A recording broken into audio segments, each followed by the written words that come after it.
মাহে রমজানের আবহে এবার অনুষ্ঠিত হচ্ছে অমর একুশে বইমেলা। সংযম আর সাহিত্যের উচ্ছ্বাস দুই আবহ মিলে বইমেলায় যোগ করেছে নতুন মাত্রা।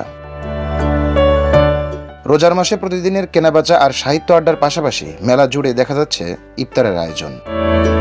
সূর্য ডোবার আগ মুহূর্তে স্টলের ব্যস্ততা একটু থেমে গিয়ে তৈরি হয় অন্যরকম এক দৃশ্য। ছোট ছোট দলে বসে ইফতার করছেন পাঠক, লেখক, প্রকাশক ও বিক্রয় কর্মীরা।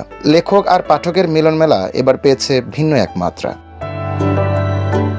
কেউ পরিবার নিয়ে, কেউ বন্ধুদের সঙ্গে, আবার কেউ সহকর্মীদের নিয়ে মেলাতেই সেরে নিচ্ছেন ইফতার। অনেকে বাসা থেকে খাবার এনে ভাগাভাগি করছেন, কেউ কিনে নিচ্ছেন মেলার ভিতরের অস্থায়ী খাবারের দোকান থেকে। খেজুর, পানি, মুড়ি, ছোলা আর নানা আয়োজনে মুখর হয়ে ওঠে চারপাশ।